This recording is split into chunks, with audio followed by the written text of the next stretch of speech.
যে কারণে daily star প্রথম আলোতে আগুন লেগেছে, ওই কারণেই নিরাপদ থাকার জন্য বিক্ষুব্ধ জনতা বলেছি।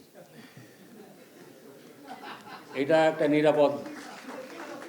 একটা নিরাপদ অবস্থান। আমরা এখানে যে 3টা স্লোগান দিয়েছি এবার আমাদের সম্মেলনের, ভয়হীন, স্বাধীন, নীতিনির্ভর। ভয়হীন স্বাধীন সাংবাদিকতার দাবি এখনও তুলতে হচ্ছে। এটি যেদিন পাবো সেদিন আর বিক্ষুব্ধ জনতাদের লিখব না, সেদিন যা ঘটছে তাই বলব।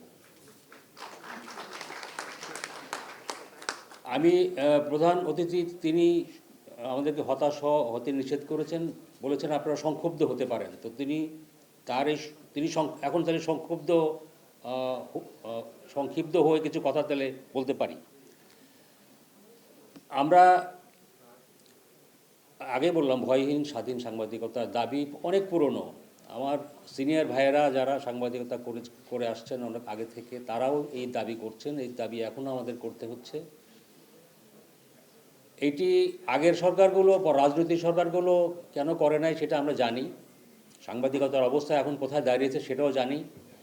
আমরা হতাশ না, আমরা সংক্ষুব্ধ যে এরকম একটি বিপ্লবী চরিত্রের সরকারের কাছ থেকেও আমরা এইরকম ভয়হীন স্বাধীন সাংবাদিকতার পরিবেশ পেলাম না। সরকার গণমাধ্যম সংস্কার কমিশন গঠন করেছে। এই গণমাধ্যমকে তো ফোর্থ স্টেট বলা হয়। এইখানে অনেক বেশি সংস্কারের সুযোগ ছিল, এবং যদি সেটা সংস্কারগুলি করা যেত তাহলে আজকে মিডিয়ার উপরে মানুষের যে অনাস্থা, যে বিশ্বাসহীনতা, সেটি দূর করার সম্ভব হতে বা চেষ্টা করা যেত।